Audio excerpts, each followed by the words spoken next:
What is work for hire? Work for hire, also referred to as work made for hire, is a term used to describe a type of contract.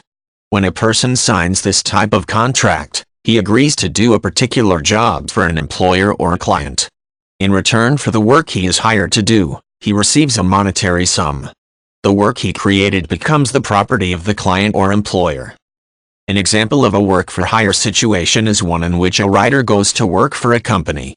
He may sign a work-for-hire contract, agreeing to write 10 essays per week for the employer in return for an hourly or project-based amount of compensation. Each of the 10 essays he creates per week then become the property of the company who hired him. The writer retains none of the rights he would normally have as the author of those essays. Most often, work-for-hire contracts are discussed in terms of freelancing.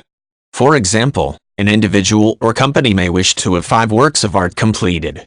Instead of giving the artist credit for creating the artwork in such a case, the client may present a work-for-hire contract.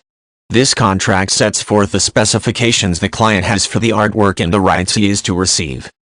With a work-for-hire contract, the client becomes the legal author of the work. He may use it in a number of different ways without asking the creator's permission or providing any type of royalty payments.